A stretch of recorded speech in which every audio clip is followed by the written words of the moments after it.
Okay, so I got a new PC, and that means I have to port over some of my favorite fonts, so I thought if I'm doing it for myself, I should share it with you guys. Would I like to gatekeep just a little bit? Yes, but at this point, I think it's just fair. So I'm gonna give you guys some of my favorite free for commercial use and personal use fonts, and all the fonts you guys see in today's video will be linked down below in the description, and the final link is also where all the files are if you guys wanna just, So let's go ahead and get this thing going. It's been a little bit. If you guys need these font videos more often, let me know, because I'll let you guys know by uploading more, okay? All this to say though, you know what fits really good with fonts? How about the fact that you can get all of my personal customized 37 plus packs, over 500 plus assets, and my Photoshop plugin, which was built to make it super easy for you guys to just simply drag and drop in your favorite assets directly inside Photoshop. So beginner, advanced, doesn't matter. You're probably gonna want it. Now, as for the fonts, okay, let's start with a quick futuristic font called Anva, or Anva, I don't know. It is a super clean technological style font that brings fun edge to futuristic,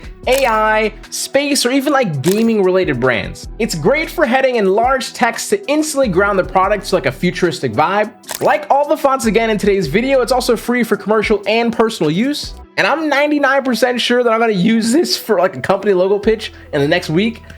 So yeah, I'll show you, I guess, if I do, or if they pick it. Now for a polar opposite, something grounded to get you away from like using Inter font, and it's known as Mango. It's probably one of the most like perfect condensed fonts that I can think of outside of like probably like iconic Druk, but that's just not free. Mango though is a free variable font, meaning it has 18 different styles, and it's like little slide bars you can slide in Photoshop for easy like weight or like italices, just to play with it as you wish. It has like a great sense of high fashion meets like editorial with a hint of kind of everything else. I have personally used this font plenty of times for like quick logo mock-ups for like partners or partnerships for organizations that I have worked with. So to me, it's an easy pickup, and you can probably find a nice place to drop it, probably today. Now I'm gonna have to also call out Humane. It's one of my favorite fonts to use for like tighter compositions, where if I have to like fit a lot of information in. For one, it's condensed, it's clean, and it's sort of like the Impact Druk meets like drama if they had like a child.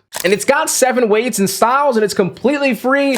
The fact that it's free is kind of criminal. It is similar to Mango in like a weird way, but different in ways that I think this typeface can be used for like festivals, emails, editorial, classic, even like food brands. I can see rocking this. It's versatile, so if the name of the game is like finding fonts you don't want to like just skip over while you're like going through options and scrolling through the characters table, I just think it's a good one to have. Now, for a weird one that I actually think is super dope, it's called Poster Toaster. It's a modern display font, but the cool part is like the letter system. You can switch between uppercase and lowercase characters, and it basically changes the entire graphic style of the letters. So it's not just like type word and you're done. It kind of gives you some experimental poster building feeling. I can of course see this being used for like music posters or like weird editorial covers, streetwear graphics, or like any project where you want the type to feel a little broken, weird, and somehow still intentional. Definitely not an everyday font, but I find that's kind of why I like it. And also, as always, free for commercial and personal use. It's something very specific, but pretty fire. Next though is Amber Mono.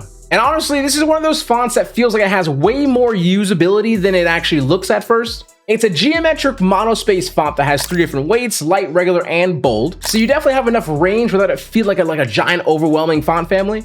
But what I like about it though is it has like a little techie mono feeling, but it's not like cold or boring. The corners have like this little mixture of like soft and sharp details, just make it feel a little more designed. I can see this working for like websites, app branding, posters, packaging, or even like smaller logo systems where you just want that precise, organized feeling. I imagine on like some kind of UI or something like that. But if you're like me and you like type texture, this is kind of the reason why I put it in here. It's usually always going to be Amber Mono or Suzy Mono or Space Mono for me recently, and for type texture. So I just, to each their own.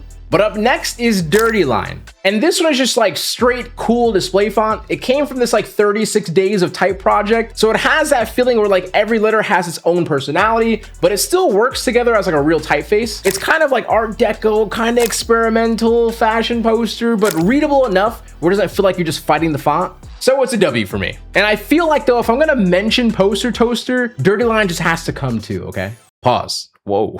Now for probably 2 of my favorite sans serif fonts in the entire list. Or there's not that many, but first is Syne. This font just has taste. It's geometric, clean, and modern, but it has this like weird little human moments where it just makes it just feel better than like a boring tech font. It was originally made for like an art center, which makes sense because it has that like gallery culture, like creative studio feeling.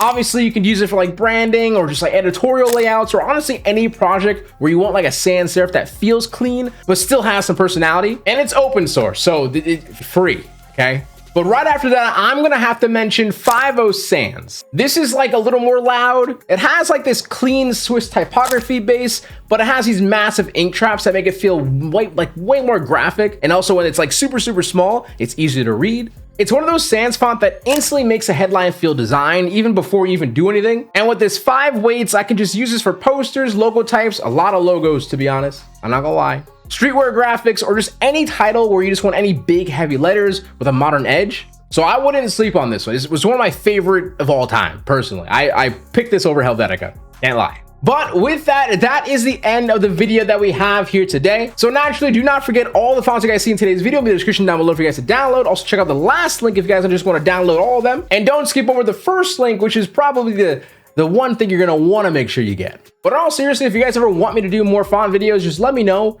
That's the reason why I did this one. I think I had a lot of you guys let me know you guys want some, so let me know again, and maybe I'll just make it weekly again. But until then, that is Seso HQ out. Remember, get to keep smiling, stay positive, and stay freaking productive, guys. Later, much love, peace, enjoy your day.